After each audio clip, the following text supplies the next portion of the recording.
Hello, मैं पंकज मालविया स्वागत करता हूं आप सबका अरावली पाठशाला के डिजिटल प्लेटफॉर्म पर, जहां पर आपको कक्षा 9, 10, 11, 12 के वीडियो लेक्चर मिलने वाले हैं। तो जल्दी से चैनल को सब्सक्राइब कर दीजिए और अरावली पाठशाला से जुड़ जाइए। तो हम अध्ययन कर रहे थे कक्षा 10 के विज्ञान विषय का, और वहां पर हम अध्याय number first, lesson number first, रासायनिक अभिक्रिया एवं समीकरण पढ़ रहे थे। और उसके जो अपने अगले वाले पार्ट है, पार्ट फर्स्ट में हमने रासायनिक अभिक्रिया क्या होती है, रासायनिक अभिक्रिया के समीकरण क्या होते हैं, उनको संतुलित किस प्रकार से करते हैं, ये सारा हमने पढ़ लिया था। और आज के लेसन में हम पढ़ेंगे, आज के जो अपना जो वीडियो लेक्चर है उसमें पढ़ेंगे हम कि रासायनिक अभिक्रियाओं के प्रकार कौन कौन से होते हैं और कौन कौन सी रासायनिक अभिक्रियाएं होती है, उनको हम विस्तार से पढ़ेंगे। तो मुख्यतः हम रासायनिक अभिक्रियाओं के कौन कौन से प्रकार पढ़ेंगे। सबसे पहला पढ़ेंगे हम संयोजन अभिक्रिया। कौन सा? संयोजन अभिक्रिया।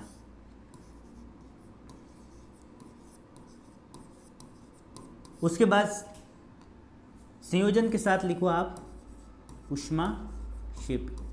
इन दोनों को हम साथ साथ में पढ़ेंगे।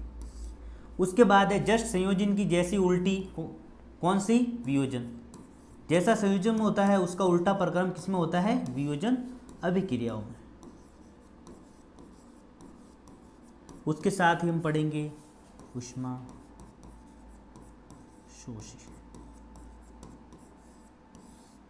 उसके बाद है ये वियोजन अभिक्रिया है, इसके हम 3 पार्ट में पढ़ेंगे। वियोजन अभिक्रिया भी 3 में। उसके बाद उपचयन, उसके बाद अपचयन और रेडॉक्स।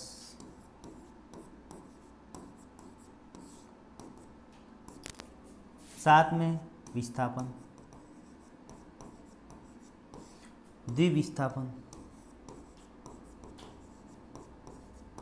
तो इन सारी अभिक्रियाओं को हम इस चैप्टर में पढ़ेंगे।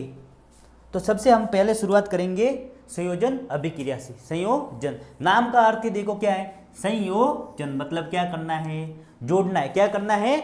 जोड़ना है। और जोड़ के क्या बनेगा? एक नया उत्पाद बन जाएगा। जैसे संयोजन अभिक्रिया, इस अभिक्रिया में 2 या 2 से अधिक अभिकारक मिलकर एकल उत्पाद का निर्माण करते हैं। क्या करेंगे? एक और एक दोनों आपस में मिलके क्या बना देंगे? जुड़ के आपस में उत्पाद का निर्माण कर देंगे। तो अभिकारक ये क्या है? A for Apple. पहला अभिकारक ये है। दूसरा अभिकारक ये कोई बी नाम का अभिकारक है। ये आपस में मिलकर क्या बना देंगे? एक नया उत्पाद बना देंगे। अभिकारक कितने हैं? 1 और 2, टोटल मिला के 2 अभिकारक है। ये आपस में मिल गए और किसका निर्माण कर दिया? एक नए उत्पाद का निर्माण कर दिया। तो संयोजन का मतलब भी क्या है? संयोग मतलब आपस में जुड़ना। तो वह रासायनिक अभिक्रिया जिसमें 2 या 2 से ज्यादा अभिकारक आपस में क्या करेंगे? मिलेंगे और मिलकर एक नए उत्पाद का निर्माण करेंगे, वही क्या होगी? संयोजन अभिक्रियाएं कहलाएगी। जैसे क्या है? ये क्या है? Carbon plus oxygen. एक अभिकारक क्या हो गया? कार्बन। दूसरा है ऑक्सीजन। ये दोनों मिलके क्या बनाएंगे? CO2। तो ये कार्बन पूरा अलग है, ये ऑक्सीजन पूरी अलग है, और इन दोनों ने मिलकर क्या बनाया? कार्बन डाइऑक्साइड या CO2 का निर्माण कर दिया। तो ये कौन सी अभिक्रिया होगी? संयोजन। देखो, कार्बन और ऑक्सीजन आपस में मिलकर क्या बना दिया? CO2। तो ये क्या है? संयोजन अभिक्रिया होती है। तो संयोजन अभिक्रिया किसको बोलेंगे? जिसमें 2 या 2 से अधिक अभिकारक आपस में मिलेंगे और नए उत्पाद का निर्माण कर देंगे। तो ये संयोजन अभिक्रिया के उदाहरण है। सबसे पहले है कोयले का दहन।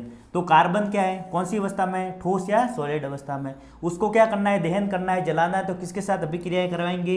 किसी को चीज को जलाने के लिए ऑक्सीजन के साथ उसकी अभिक्रिया करवानी पड़ेगी। तो ऑक्सीजन के साथ इसकी अभिक्रिया करवाई तो क्या बन गया? CO2, कार्बन डाइऑक्साइड गैस बन गई। तो इसमें देखो, एक अभिकारक ये और एक अभिकारक ये, दोनों अभिकारक आपस में मिल गए और किसका निर्माण कर दिया? एक नए उत्पाद का निर्माण कर दिया। उसके बाद है जल का निर्माण। पाठ के स्टार्टिंग से ये अभिक्रिया हम पढ़ के आ रहे। सबसे पहले जल का निर्माण क्या है? हाइड्रोजन गैस, ऑक्सीजन गैस, इन दोनों को आपस में मिलाया, क्या बन गया? H2O। लेकिन ये संतुलित नहीं था। इसको संतुलित अपन करेंगे। कैसे करेंगे? यहाँ पर हाइड्रोजन 2, यहाँ पर हाइड्रोजन 2, यहाँ पर ऑक्सीजन 1 है, यहाँ पर 2 है, यहाँ पर ऑक्सीजन कितनी है? 1 है। तो इसको कितना कर देंगे? 2। तो 2 करते हाइड्रोजन 4 हो जाएंगे, इसके आगे 2 लगा देंगे। तो ये जल का निर्माण में क्या होगा? Hydrogen gas plus oxygen gas आपस में दोनों क्या हो गए, मिल गए और किसका बना दिया, जल को बना दिया। उसके बाद है CaO, बिना बुझा हुआ चूना, उसको किसके साथ मिलाया, उस बिना बुझे हुए चूने के अंदर क्या मिला दिया अपने, जल, और क्या बन गया, बुझा हुआ चूना, कैल्शियम हाइड्रोक्साइड बन गया। तो ये सारी जो अभिक्रिया है वो क्या है, संयोजन अभिक्रिया। इसमें क्या कर रहे हैं, दो अभिकारक आपस में मिल रहे हैं और मिलकर नए उत्पाद का निर्माण कर रहे हैं। तो ये क्या है, संयोजन अभिक्रिया। अब देखो आप क्या कर रहे हैं, यहाँ पर CaO बिना बुझा हुआ चूना और उसके अंदर जल मिला लिया, दो अभिकारक को आपस में जोड़ दिया। अब उसके बाद क्या बन गया, कैल्शियम हाइड्रोक्साइड। अब अपन घर पर देखते हैं तो क्या करते हैं, चूने के अंदर जैसे ही हमने पानी डाला क्या होगा, वो गर्म होगा। क्या होगा, गर्म होगा, उसमें बुलबुले उठने लगेंगे और बुलबुले उठने लगेंगे और क्या साथ में गर्म हो जाता है, वो पात्र जिसमें होता है वो क्या हो जाता है, गर्म हो जाता है। मतलब उष्मा क्या निकल रही है, उष्मा निकल रही है। तो दोनों को आपस में जोड़ा तो क्या निकला, उष्मा। तो संयोजन अभिक्रिया होती है वो सभी नहीं बल्कि अधिकतर जो संयोजन अभिक्रिया होती कैसी होती है, उष्माक्षेपी। तो उष्माक्षेपी अभिक्रिया क्या होती है कि जिसमें दो या दो से अभिकारक जब आपस में मिलेंगे तो मिलने के साथ साथ अंदर क्या करेंगे, उष्मा भी उत्पन्न करेंगे, साथ साथ में क्या करेंगे, उष्मा उत्पन्न करेंगे। तो जिन अभिक्रियाओं में उत्पाद के निर्माण के साथ साथ उत्पाद तो बना, उसके साथ साथ क्या, साथ में उष्मा भी उत्सर्जन होने लगती है, वह कौन सी कहलाती है, उष्माक्षेपी अभिक्रिया कहलाती है। जैसे कि प्राकृतिक गैस का दहन कर लो आप, मेथेन गैस है CH4, ये इसका सूत्र है। उसको अपन ने क्या किया, दहन करना है तो किसके साथ अभिक्रिया कराएंगे, ऑक्सीजन के साथ। और ऑक्सीजन के साथ जैसे अभिक्रिया हुई तो क्या बन गया, CO2 गैस, CO2 गैस बन गया, उसके साथ जल बन गया। लेकिन ये देखो ये क्या बन गई है, साथ में उष्मा का भी निर्माण हुआ। क्या हुआ, उष्मा का निर्माण भी हुआ। प्राकृतिक गैस अपने जो गाड़ियों वगैरह में होती है तो उसमें क्या करते हैं, ऑक्सीजन के साथ उसको जलाते हैं तो साथ में क्या बनती है, उष्मा का निर्माण भी होता है। तो एक उष्माक्षेपी अभिक्रिया को पहचानने की जो अपने ट्रिक है वो क्या है कि जो उत्पाद होता है उसकी साइड में क्या जुड़ी हुई होती है, उष्मा। उत्पाद के साथ में क्या जुड़ी हुई होती है, उष्मा जुड़ी हुई होती है। तो ये क्या है, उष्माक्षेपी अभिक्रिया। उष्माक्षेपी अभिक्रिया। अब अपने क्या है, श्वसन, कौन सा, सांस लेना। सांस लेना कौन सी है अभिक्रिया, श्वसन भी एक उष्माक्षेपी अभिक्रिया है। अपन ने श्वसन वाला टॉपिक पढ़ा था, उसमें क्या किया था, हमने अपने खाना खाया, खाने के बाद क्या बना शरीर में, ग्लूकोज, C6H12O6 ग्लूकोज का निर्माण हो गया। अब ग्लूकोज अपने खाने के साथ खाया था, फिर श्वसन के साथ अपने क्या ली, ऑक्सीजन, क्या ली, सांस के साथ ऑक्सीजन O2 ली और इस ऑक्सीजन ने इसके साथ अभिक्रिया की और अंतिम रूप से अपन खाने को से क्या मिल रही थी, अपन को ऑक्सीजन से अभिक्रिया करके ऊर्जा का निर्माण हो रहा था। क्या हो रहा था, ऊर्जा का निर्माण। और साथ में अपन क्या छोड़ रहे थे, CO2 या कार्बन डाइऑक्साइड छोड़ रहे थे। तो कार्बन डाइऑक्साइड बाहर निकली और साथ में जल बना और ये देखो क्या निकल गई, उष्मा। क्या, उष्मा का निर्माण हो गया। तो उष्माक्षेपी अभिक्रिया कौन सी होगी कि उष्माक्षेपी अभिक्रिया वे अभिक्रिया होती है जिसमें उत्पाद के साथ साथ क्या उत्सर्जित होने लगे, उष्मा भी साथ में उत्पन्न हो। तो सबसे पहला प्राकृतिक गैस का दहन उदाहरण याद रखना। और श्वसन कैसी अभिक्रिया है, एक उष्माक्षेपी अभिक्रिया है। उसमें वो की वो लिखना है, ग्लूकोज का ऑक्सीजन के साथ दहन किया, क्या बन गया, कार्बन डाइऑक्साइड, साथ में जल बन गया और उष्मा बन गई। तो ये कौन सी दो अभिक्रिया हमने पढ़ ली। पहला पढ़ा हमने संयोजन, दूसरा पढ़ा हमने उष्माक्षेपी अभिक्रिया। संयोजन में क्या होगा, दो अभिकारक आपस में मिलके उत्पाद का निर्माण कर देंगे। उष्माक्षेपी अभिक्रिया में उत्पाद के साथ साथ उष्मा का भी निर्माण होता है। तो ये दो अभिक्रिया हमने यहाँ पर पढ़ ली। इनके एग्जाम्पल भी आपको याद रखने। एग्जाम में कैसे पूछेगा, या तो आपको अभिक्रिया दे देंगे फिर बोलेंगे इसमें से उष्माक्षेपी अभिक्रिया कौन सी है, या फिर अभिक्रिया दे देंगे बहुत सारे 2-3, उसमें पूछेंगे निम्न में से संयोजन अभिक्रिया कौन सी है, या फिर डायरेक्ट परिभाषा बोले संयोजन अभिक्रिया किसको बोलते हैं, उदाहरण सहित समझाइए, या उष्माक्षेपी अभिक्रिया किसको बोलते हैं, उदाहरण सहित समझाइए। फिर है वियोजन अभिक्रिया। जैसा हमने संयोजन में क्या किया था, दूल्हे को ले ली, दुल्हन को ले लिया, दोनों की शादी करवा दी, क्या किया, संयोग। अब इसमें अपन को क्या करना है, तलाक करवाना है। क्या करना है, तलाक, दूल्हे दुल्हन को अलग करना है। तो इसमें क्या होगा कि एक अभिकारक है, जो एक अभिकारक है वो क्या करेंगे, उसको तोड़ के टुकड़े करके उसके 2 या 2 से अधिक उत्पाद का निर्माण हो जाएगा, वो क्या कहलाएगी, वियोजन अभिक्रिया। तो इस अभिक्रिया में एकल अभिकारक, कौन सा, एकल अभिकारक टूटकर 2 या 2 से अधिक उत्पाद बनाता है। उसमें तो हमने क्या किया था, A+B मिल गया था, क्या बना दिया था, C। तो ये तो कौन सी थी, अपने संयोजन कौन सी थी, संयोजन। लेकिन इसमें क्या हो रहा है, ये अकेला ए टूट के किसका निर्माण कर रहा है, बी और सी। एक आदमी टूट के किसका निर्माण कर रहा है, दो का। तो वियोजन अभिक्रिया क्या होगी, जिसमें एकल अभिकारक, कौन सा ये एक है, संख्या में कितना है, एक, एकल अभिकारक टूटकर दो या दो से अधिक उत्पाद का निर्माण करता है, वह कौन सी हो जाएगी, वियोजन अभिक्रिया हो जाएगी। और वियोजन अभिक्रिया हो जाएगी। अब वियोजन अभिक्रिया है, ये जो वियोजन होता है, पदार्थ को अपन तोड़ेंगे, तो तोड़ने के लिए क्या करना पड़ेगा, उसको उष्मा देनी पड़ेगी। क्या देनी पड़ेगी, उष्मा देनी पड़ेगी। तो वियोजन अभिक्रिया होती है वो मुख्यतः कितने प्रकार की होती है, वियोजन 3 प्रकार की होती है। कितने, 3। वियोजन का क्या करना है, तोड़ना। किसी भी चीज को अपन को तोड़ना है तो क्या देनी पड़ेगी, बाहर से एनर्जी या ऊर्जा देनी पड़ेगी। तो ऊर्जा के आधार पर इनको 3 भागों में बांटा है।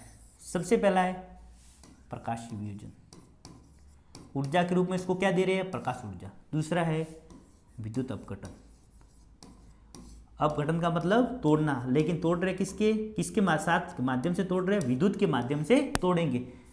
फिर है प्रकाशीय विद्युत अपघटन और ऊष्मीय, इसमें क्या देंगे, उसको हीट या उष्मा देंगे। तो वियोजन अभिक्रिया 3, प्रकाशीय वियोजन अभिक्रिया, विद्युत अपघटन वियोजन अभिक्रियाएं और ऊष्मीय वियोजन अभिक्रियाएं होती है। तो ऊष्मीय वियोजन सबसे पहला, दूसरा है अपना विद्युत वियोजन, तीसरा है प्रकाश वियोजन। ऊष्मीय वियोजन में क्या करेंगे, उष्मा देके करेंगे, पदार्थ को तोड़ेंगे, अभिकारक को तोड़ेंगे और उससे नए उत्पाद का निर्माण करेंगे। विद्युत वियोजन में विद्युत के माध्यम से इसको तोड़ेंगे और प्रकाशीय वियोजन में सूर्य के प्रकाश के माध्यम से जो एकल अभिकारक है उसको टुकड़े करेंगे और एक से अधिक अभिकारक उत्पाद में इसका निर्माण कर देंगे।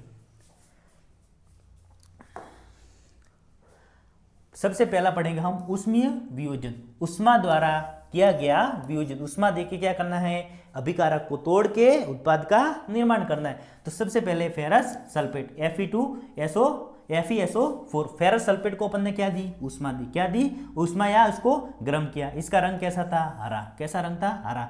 और इसको जब उष्मा दी हमने, क्या बन गया, Fe2O3 फेरिक ऑक्साइड बन गया। साथ में क्या बोली, सल्फर डाइऑक्साइड, ठीक है, और सल्फर ट्राइऑक्साइड गैस बनी। तो ये जो दोनों गैस बनी और साथ में ये क्या, Fe2O3, इसका रंग कैसा था, भूरे रंग का ये हो गया। तो इसमें एकल अभिकारक है, ये देखो ये पूरा कितना है, एक अभिकारक, प्लस का निशान बीच में कहीं दिख रहा है, नहीं दे रहा है। ये अभिकारक टूट के कितने कितने उत्पादों में, एक ये बन गया, एक ये बन गया, एक ये बन गया। एकल अभिकारक टूट के 3 नए उत्पादों में बन गया और उसको तोड़ने के लिए हमने क्या दिया, उसको उष्मा दी। तो ये कौन सा वियोजन हो गया, ऊष्मीय वियोजन। उसके बाद है ये चूना पत्थर CaCO3, इसको अपन ने क्या दी, उष्मा दी। फिर इसको उष्मा देंगे तो क्या बनेगा, बिना बुझा हुआ चूना, साथ में कार्बन डाइऑक्साइड। क्या बन गया, कार्बन डाइऑक्साइड। इसमें भी देखो ये चूना पत्थर है, ये कैसा है, एकल अभिकारक। ये उष्मा दी, इसको तोड़ के क्या बन गया, बिना बुझा हुआ चूना, अपने घर पर जो चूना होता है वो, और साथ में CO2 कार्बन डाइऑक्साइड गैस का निर्माण हो गया। अब है उसमें वियोजन पढ़ लिया। अब उसके बाद अभिकारक है, उसको अपन किसके माध्यम से तोड़ना है, विद्युत वियोजन के माध्यम से तोड़ना है। तो इसमें क्या करेंगे, ये विद्युत वियोजन क्या होता है, विद्युत धारा प्रवाहित करके होने वाला वियोजन। तो सबसे पहले ये क्या है, जल। इस बीकर में क्या भरा हुआ है, जल भरा हुआ है। और जल में क्या होती है, एक हाइड्रोजन होता है और एक ऑक्सीजन होता है। अब इसके अंदर क्या करेंगे, 2 तंतु लगा देंगे, एक होगा एनोड धन आयन और एक होगा कैथोड ऋण आयन वाला। अब इसको किससे जोड़ देंगे, विद्युत बैटरी से जोड़ देंगे। किससे जोड़ देंगे, विद्युत बैटरी से इसको जोड़ देंगे, विद्युत बैटरी से जोड़ देंगे। और जोड़ने के बाद इसमें क्या कर देंगे, करंट या धारा प्रवाहित कर देंगे। तो जैसे ही इसमें धारा प्रवाहित करेंगे क्या होगा कि इसमें जल के जो अणु होंगे वो विद्युत धारा के माध्यम से धन आयन और ऋण आयन में परिवर्तित हो जाएगी। जो हाइड्रोजन होता है वो कैसा होता है, धन आयनित, और ऑक्सीजन कैसी होती है, ऋण आयनित। तो ये दोनों क्या करेंगे, ये धन आयन और ऋण आयन दोनों एनोड और कैथोड की तरफ क्या होंगे, जो धन आयन है वो किसकी तरफ चले जाएंगे, ऋण आयन है वो एनोड की तरफ। तो ऑक्सीजन क्या है, ऋण आवेशित है, तो ये एनोड पर कौन चली जाएगी, ऑक्सीजन। और ये कैथोड होता है वो कैसा होता है, ऋण आवेशित होता है। तो हाइड्रोजन कौन सा है, प्लस वाला, तो ये कहाँ पर चला जाएगा, ये कैथोड पर चला जाएगा। अपन पढ़ते हैं प्लस हमेशा किसको आकर्षित करता है, माइनस को। विपरीत आवेश होते हैं वो क्या होते हैं, एक दूसरे से आकर्षित होते हैं। यहाँ पर ऑक्सीजन माइनस वाला ऋण आवेशित था तो वो किसकी तरफ चला गया, एनोड की तरफ। हाइड्रोजन कैसा था, धन आवेशित था, किसकी तरफ चला गया, कैथोड की तरफ चला गया। इस प्रकार से ये H2 है, इसमें विद्युत धारा प्रवाहित करेंगे तो ये किसमें टूट जाएगा, हाइड्रोजन गैस और ऑक्सीजन गैस में टूट जाएगा। और इसको तोड़ने के लिए हमने किसका उपयोग किया, विद्युत धारा का उपयोग किया। तो विद्युत वियोजन क्या होता है, जिसमें एकल अभिकारक को तोड़ने के लिए विद्युत धारा का प्रयोग किया जाता है और एकल अभिकारक टूट के दो या दो से अधिक उत्पादों का निर्माण करता है। जैसे कि जल में विद्युत धारा प्रवाहित हमने की, हाइड्रोजन गैस और ऑक्सीजन गैस का निर्माण हो गया। अब है प्रकाशीय वियोजन। कौन कौन सा पढ़ा हमने, ऊष्मीय वियोजन पढ़ लिया, उसके बाद विद्युतीय वियोजन। अब है प्रकाशीय वियोजन। इसमें भी एकल अभिकारक को तोड़ना है, लेकिन किसके माध्यम से, सूर्य के प्रकाश की उपस्थिति में इसको तोड़ना है। सबसे पहले है ये सिल्वर क्लोराइड AgCl। इसको क्या करेंगे, सूर्य का प्रकाश देंगे तो ये टूट के 2Ag plus Cl2 chlorine gas के रूप में क्या होगा, क्लोरीन गैस साथ में निकलेगी और सिल्वर स्टेट अवस्था में आ जाएगा। उसके बाद है सिल्वर ब्रोमाइड। इसको सूर्य का प्रकाश जब देंगे तो सिल्वर बनेगा ठोस अवस्था में और ब्रोमीन गैस निकलेगी। इस अभिक्रिया को क्या बोलते हैं, इस अभिक्रिया का जो ये ब्रोमीन गैस निकलती है और इस सिल्वर ब्रोमाइड का उपयोग किसमें किया जाता है, इस श्वेत फोटोग्राफी में किया जाता है। श्याम श्वेत फोटोग्राफी में इसका उपयोग किया जाता है। प्रश्न पूछे कि श्याम श्वेत फोटोग्राफी रिएक्शन में किसका उपयोग किया जाता है, तो ये वाली अभिक्रिया आपको लिखनी है। और सिल्वर ब्रोमाइड सूर्य के प्रकाश से उसकी उपस्थिति में क्या होगा, ये सिल्वर ब्रोमाइड अलग हो जाएगा और ब्रोमीन गैस निकल जाएगी। ये होगी वियोजन अभिक्रिया। तो वियोजन अभिक्रिया कितनी थी, 3। कौन कौन सी, ऊष्मीय वियोजन, उसके बाद विद्युत वियोजन और प्रकाशीय वियोजन। प्रकाशीय वियोजन की 2, सिल्वर क्लोराइड है, उसको सूर्य के प्रकाश की उपस्थिति में तोड़ेंगे, सिल्वर और साथ में क्लोरीन गैस निकलेगी। उसी प्रकार सूर्य के प्रकाश में सिल्वर ब्रोमाइड को करेंगे तो सिल्वर बनेगा और साथ में ब्रोमीन गैस निकलेंगे। और इस अभिक्रिया का उपयोग किसमें किया जाता है, श्वेत फोटोग्राफी में किया जाता है। अब है उष्मा शोषी अभिक्रिया।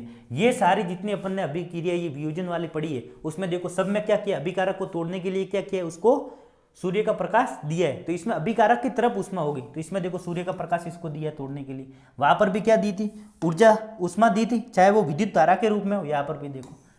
तो वियोजन अभिक्रिया जो मैक्सिमम होती है वो कैसे होती है, ये भी क्या है, सारी उष्मा शोषी अभिक्रियाएं होती है। तो उष्मा शोषी अभिक्रिया किसको बोलते हैं, जिन अभिक्रियाओं में अभिकारक को तोड़ने के लिए उष्मा, प्रकाश या विद्युत ऊर्जा की आवश्यकता होती है। अभिकारक को तोड़ने के लिए किसकी आवश्यकता, उष्मा से चाहे तोड़ो, सूर्य के प्रकाश से तोड़ो या विद्युत धारा से तोड़ो, तो वो क्या कहलाएगी, उष्मा शोषी अभिक्रिया। तो हमने अभी तक कौन सी पढ़ी, 4। संयोजन पढ़ी, उसके बाद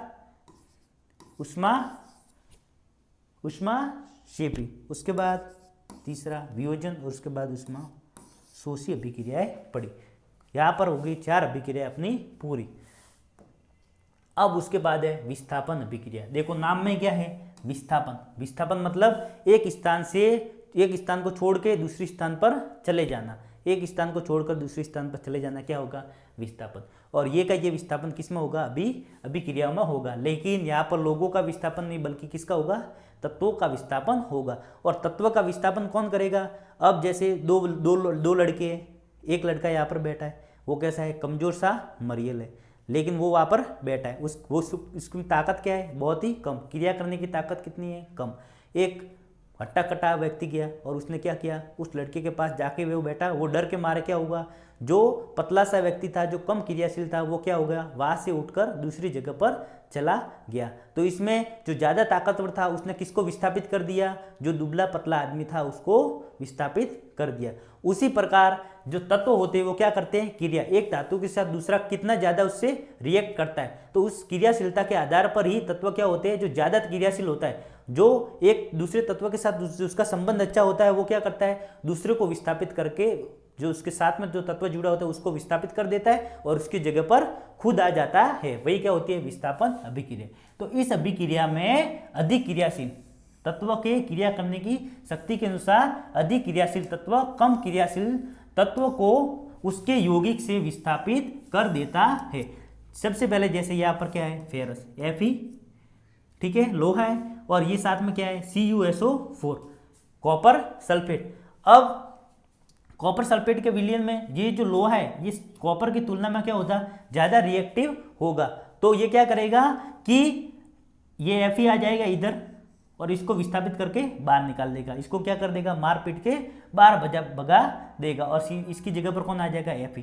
तो ये तो कट गया यहाँ से, और यहाँ पर कौन आ जाएगा, FeSO4, और Cu को क्या कर दिया, बाहर निकाल दिया। यही क्या होगी, विस्थापन अभिक्रिया।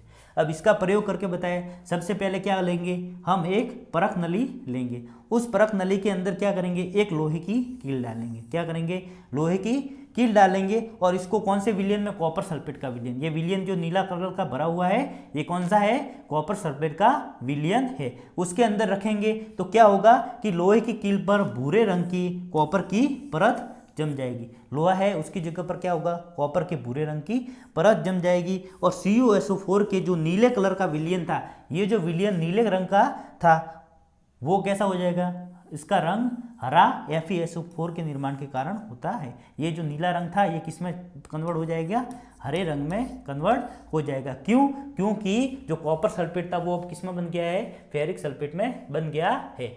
और साथ में Cu को क्या कर देगा, बाहर निकाल देगा, लोहे की कील पर भेज देगा, जिससे लोहे की कील कैसे हो जाएगी, कॉपर कैसा होता है, भूरे रंग का होता है, तो लोहे की कील का रंग कैसा हो जाएगा, भूरा, और विलयन का रंग कैसा हो जाएगा, नीले से हरा हो जाएगा। तो विस्थापन अभिक्रिया में क्या होगा, ये क्या है, कैसा है, ज्यादा क्रियाशील, क्रिया करने की शक्ति ज्यादा क्रियाशील है, और ये किसको विस्थापित कर देगा, इस Cu को विस्थापित कर देगा और इसकी जगह पर आकर खुद बैठ जाएगा। तो विस्थापन अभिक्रिया क्या होती है कि विस्थापन अभिक्रिया वे अभिक्रिया होती है जिसमें ज़्यादा क्रियाशील तत्व है या अधिक क्रियाशील तत्व होता है, वो कम क्रियाशील तत्वों को उस यौगिक से विस्थापित कर देता है, वही क्या होगी, विस्थापन अभिक्रिया। तो यहाँ पर विस्थापन अभिक्रिया हो गया। अब उसके बाद एक और ये विस्थापन अभिक्रिया है Zn प्लस CuSO4।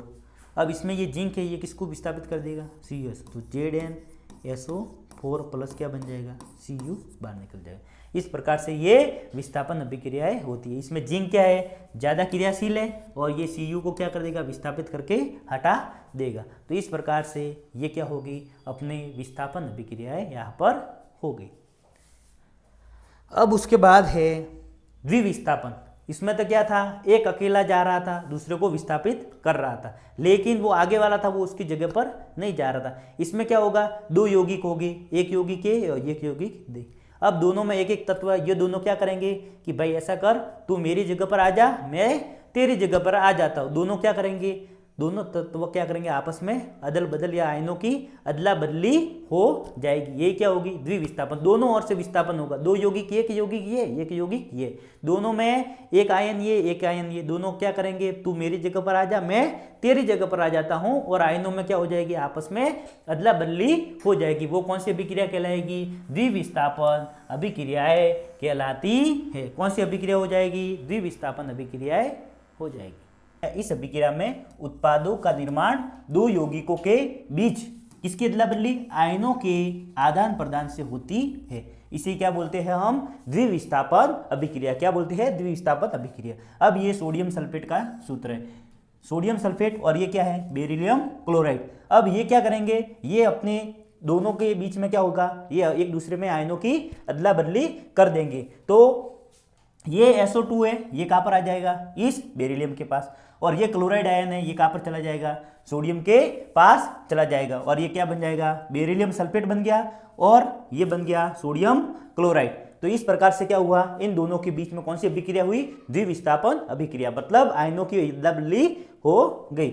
उसके बाद है बेरिलियम सल्फेट BaSO4 के सफेद विलयन अवक्षेप का निर्माण करते है, इसलिए इस अभिक्रिया को अवक्षेपण अभिक्रिया भी कहते हैं। एक और है, ये रिएक्शन है, इसको अवक्षेपण अभिक्रिया भी बोलते हैं। क्यों, अवक्षेपण क्या होता है, अवक्षेप का मतलब क्या होता है, कुछ बचा हुआ जैसे पदार्थ जमा हो जाता है। जैसे कि अपन क्या करते हैं, दो चीजें आपस में मिला ली अपन ने, अब जब वो दोनों चीजें आपस में मिलती है तो कुछ पार्ट उसका ऐसा होता है जो एक दूसरे में घुलता नहीं है, और वो क्या करता है, जो पात्र होता है या कोई भी परख नली वगैरह होता है उसके पेंदे में जाके अवक्षेप के रूप में जमा हो जाता है। तो इसमें क्या है कि ये जो बेरिलियम सल्फेट है, जब इन दोनों को आपस में अपन मिलाते हैं तो पहले तो क्या था, दोनों लिक्विड फॉर्म में थे। जब ये देखो ये भी कैसा है, एक्वस लिक्विड फॉर्म में, ये भी क्या है, एक्वस लिक्विड फॉर्म में। लेकिन अपन ने क्या किया, जैसे इन दोनों को आपस में मिलाया, सोडियम सल्फेट को मिलाया और बेरिलियम क्लोराइड को मिलाया, इन दोनों को आपस में मिलाएंगे तो द्विविस्थापन अभिक्रिया होगी, जिसके फलस्वरूप क्या बनेगा, बेरिलियम सल्फेट। और ये बेरिलियम सल्फेट होता है वो क्या होता है कि जो पात्र या परख नली होती है उसके पेंदे में जाके नीचे बैठ जाता है, अर्थात अवक्षेप के रूप में जमा हो जाता है। इसीलिए ये जो अभिक्रिया है इसको अवक्षेपण अभिक्रिया भी कहते हैं। और अवक्षेपण अभिक्रिया में अवक्षेप के रूप में नीचे क्या बैठता है, बेरिलियम सल्फेट बैठ जाता है। तो ये होगी अवक्षेपण अभिक्रिया और द्विविस्थापन अभिक्रिया। अब उसके बाद है अभिक्रिया उपचयन और अपचयन अभिक्रिया। उपचयन अभिक्रिया सबसे पहले पढ़ो कि उपचयन क्या है, कि जब किसी पदार्थ में ऑक्सीजन की क्या हो जाए, वृद्धि। उपचयन में अपन को सिर्फ क्या याद रखना है, ऑक्सीजन की तो क्या होगी, वृद्धि, और हाइड्रोजन की क्या होगी, कमी। जब किसी पदार्थ में हाइड्रोजन का ह्रास हो जाए या कमी हो जाए तो अपन को ऐसी अभिक्रिया देखनी है जिसमें क्या हो, ऑक्सीजन तो बढ़ जाए और हाइड्रोजन की क्या हो जाए, कमी। तो कौन सी अभिक्रिया हो जाएगी, उपचयन या ऑक्सीकरण। कौन सी, ऑक्सीकरण। इसका दूसरा नाम क्या है, ऑक्सीकरण अभिक्रिया। तो इसमें ऑक्सीकरण अभिक्रिया है तो इसमें वृद्धि किसकी हो रही है, ऑक्सीजन की। कमी किसकी हो रही है, हाइड्रोजन की कमी हो रही है। जस्ट इसका उल्टा ही क्या हो जाएगा, अपचयन। इसमें क्या होगा कि ऑक्सीजन की तो होगी कमी और हाइड्रोजन की क्या हो जाएगी, वृद्धि। हाइड्रोजन क्या हो जाएगी, वृद्धि। तो ये कौन सी हो जाएगी, अपचयन। कौन सी हो जाएगी, अपचयन अभिक्रिया। तो बस अपन को अभिक्रिया में क्या देखना है, अगर किसी अभिक्रिया में क्या हो रहा है, ऑक्सीजन तत्व के साथ जुड़ रहा है, ऑक्सीजन की क्या हो रही है, वृद्धि, या फिर इनकी ऑक्सीकरण संख्या अपन निकालते हैं तो ऑक्सीकरण संख्या में अगर वृद्धि हो, कौन सी, ऑक्सीकरण संख्या में, तो कौन सी अभिक्रिया हो जाएगी, उपचयन। ऑक्सीकरण जो संख्या है उसमें क्या हो जाए, कमी, तो कौन सी हो जाएगी, अपचयन अभिक्रिया। ऑक्सीकरण अंक कैसे निकालते हैं वो हम आपको किसी अगले वीडियो में समझा देंगे। अब इसमें देख लो, कोई भी पदार्थ जब मुक्त अवस्था में होता है, कैसा, मुक्त अवस्था में, उसके साथ कुछ जुड़ा नहीं होता तो उसकी ऑक्सीकरण संख्या कितनी होती है, शून्य। कितनी होती है, शून्य होती है। अब यहां पर देखो कार्बन की ऑक्सीकरण संख्या कितनी है, 0। मुक्त अवस्था में अगर कोई भी पदार्थ है या तत्व है तो उसकी ऑक्सीकरण संख्या 0 होती है, तो यहां पर इसकी ऑक्सीकरण संख्या 0 है। अब उसके बाद यहां पर देखो कार्बन की ऑक्सीकरण संख्या, तो इसकी निकालते कैसे, जैसे कार्बन C+ कर दिया, इसकी निकालना है तो C को ऐसे ही रख दो, या इसको X मान लो, इसको अपन क्या मानते हैं, कार्बन को X मान लिए। फिर ऑक्सीजन है तो ऑक्सीजन का जो संयोजकता होती है वो -2 होती है। कितनी होती है, -2। फिर इसका गुणा 2 है तो 2 से गुणा हो जाएगा, तो x बराबर कितना हो जाएगा, -4, और x इधर जाएगा तो +4। तो ऑक्सीकरण अंक कितना, 0 से बढ़कर कितना हो गया, 4। तो ऑक्सीकरण अंक में क्या हो रही है, वृद्धि हो रही है। तो कौन सी अभिक्रिया हो जाएगी, ये ऑक्सीकरण अंक में वृद्धि होगी तो कौन सी अभिक्रिया हो जाएगी, ये ऑक्सीकरण अभिक्रिया हो जाएगी। दूसरा ऐसे ही डायरेक्ट अपन को देखना था, ये कार्बन अकेला है, इसके साथ ऑक्सीजन नहीं था, अब इसमें ऑक्सीजन आके जुड़ गई तो अभिक्रिया आगे बढ़ी, तीर का निशान मतलब ये अभिक्रिया इस तरफ आगे बढ़ी, क्या बन गया, CO2। तो कार्बन के साथ ऑक्सीजन की क्या हो गई, वृद्धि हो गई। तो कौन सी अभिक्रिया हो जाएगी, उपचयन अभिक्रिया या ऑक्सीकरण अभिक्रिया हो जाएगी। अब उसके बाद देखो ये कॉपर कैसा था, अकेला था, उसके साथ ये प्लस में ऑक्सीजन जुड़ी और अभिक्रिया आके होकर क्या बन गई, कार्बन के साथ ऑक्सीजन की संख्या में वृद्धि हो गई, तो ये भी कौन सी हो जाएगी, ऑक्सीकरण अभिक्रिया। अब जस्ट इसका उल्टा, इस तरफ ये तीर का निशान इस तरफ होता तो क्या बन जाता, इसको मैं ऐसे लिख देता 2CuO, और उसके बाद 2Cu + O2, तो ये कौन सी हो जाती है, जस्ट इसकी उल्टी है, तो कौन सी हो जाएगी, ये अपचयन। ऑक्सीकरण और अपचयन क्या एक दूसरे की उल्टी अभिक्रिया है। अब CuO और H2 हीट दी इसको, कॉपर और H2 ऑक्सीजन की क्या होगी, कमी। अब इसमें ऑक्सीजन की क्या हो रही है, देखो यहाँ पर कॉपर के साथ ऑक्सीजन था, यहाँ पर क्या होगी, कमी। यहाँ पर देखो हाइड्रोजन के साथ, देखो आप हाइड्रोजन के साथ ऑक्सीजन की क्या थी, नहीं थी ऑक्सीजन, और इस साइड में क्या होगी, ऑक्सीजन की वृद्धि हो रही। तो इसमें अपचयन भी हो रही है, उपचयन भी हो रही है। वो अपचयन में सिर्फ क्या होगा कि ऑक्सीजन की कमी होगी, हाइड्रोजन की वृद्धि होगी, और ऑक्सीकरण में क्या होगा, या उपचयन में क्या होगा, ऑक्सीकरण की वृद्धि और हाइड्रोजन की कमी। जहां पर भी ऑक्सीजन की वृद्धि हो रही है वो कौन सी है, अपचयन। ऑक्सीजन की कमी हो रही है, क्या बोलोगे आप, ऑक्सीजन की वृद्धि होगी उपचयन, ऑक्सीकरण की कमी होगी अपचयन अभिक्रिया हो जाएगी। और जब ये दोनों साथ साथ में ये भी आ जाए ये भी आ जाए तो कौन सी हो जाएगी रेडॉक्स, कौन सी हो जाएगी रेडॉक्स। तो अपचयन अभिक्रिया में क्या होगा, जब किसी पदार्थ में ऑक्सीजन का क्या हो ह्रास हो या कमी हो तो कौन सी हो जाएगी अपचयन अभिक्रिया। जब किसी पदार्थ में हाइड्रोजन की क्या हो वृद्धि, हाइड्रोजन की वृद्धि तो कौन सी हो जाएगी अपचयन अभिक्रिया हो जाएगी। और जब ऑक्सीकरण और अपचयन कौन कौन सी, या इसको आप उपचयन बोल दो, उपचयन और साथ में कौन सी अपचयन, जब ये दोनों अभिक्रिया साथ साथ में होती है तो कौन सा नाम बन जाता है इसका रेडॉक्स। कौन सा रेडॉक्स अभिक्रिया। ऑक्सीकरण और अपचयन दोनों साथ साथ में होगी तो कौन सी अभिक्रिया हो जाएगी रेडॉक्स अभिक्रिया हो जाएगी, रेडॉक्स अभिक्रिया। अब देखो जो अपने आगे वाली ये रिएक्शन देखी थी, ये देखो इसमें क्या हो रहा है, कार्बन के साथ तो ऑक्सीजन कमी हो रही है, आगे बता देता हूं मैं। यहाँ पर ये अभिक्रिया देखो, यहाँ पर क्या है कॉपर को लो, कॉपर के साथ यहाँ पर कौन जुड़ा हुआ था ऑक्सीजन जुड़ा हुआ था। जब ये अभिक्रिया आगे आगे बढ़ी तो यहाँ पर देखो कॉपर हो गया अकेला और ऑक्सीजन किसके साथ चला गया H2 के साथ चला गया। तो यहाँ पर तो देखो ऑक्सीजन थी कॉपर के साथ, यहाँ पर ऑक्सीजन की क्या होगी कमी होगी। तो जहाँ पर ऑक्सीजन की कमी हो रही है वहाँ पर तो कौन सी अभिक्रिया होगी अपचयन। कौन सी हो गई अपचयन, ये देखो कौन सी हो गई अपचयन अभिक्रिया। अब इस हाइड्रोजन को पकड़ो, यहाँ पर कौन था H2 प्लस में इसके जुड़ा हुआ था H2। अब H2 से क्या बन गया ये H2O।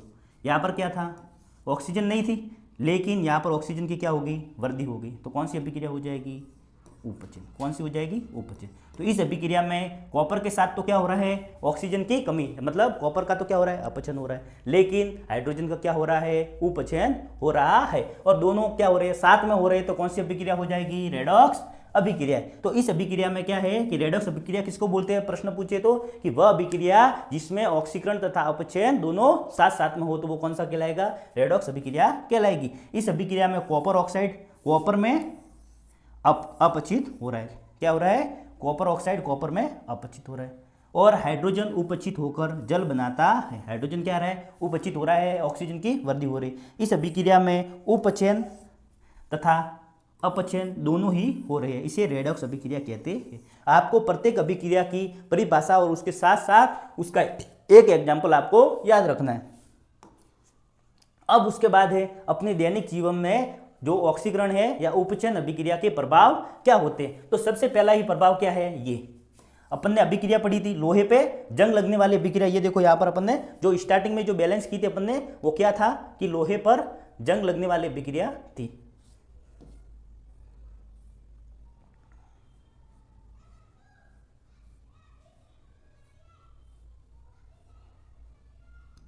ये अपन ने जो अभिक्रिया पढ़ी थी ये क्या था लोहा था, लोहा के साथ किसकी अभिक्रिया कर दी जल की अभिक्रिया कर दी तो क्या बन गया Fe2O4। तो ये क्या था कि लोहे पे जंग लगने वाली अभिक्रिया। तो ये जंग लगना भी किसका उदाहरण है, इस अभिक्रिया में देखो यहाँ पर तो क्या था फेरस या लोहा था, इसके साथ क्या था ऑक्सीजन नहीं था। फिर यहाँ पर देखो कौन आकर जुड़ गया साथ में ऑक्सीजन। तो कौन सी अभिक्रिया होगी, ऑक्सीजन की कमी थी ऑक्सीजन की वृद्धि होगी तो कौन सी अभिक्रिया होगी ये उपचयन। कौन सी उपचयन अभिक्रिया हो गई।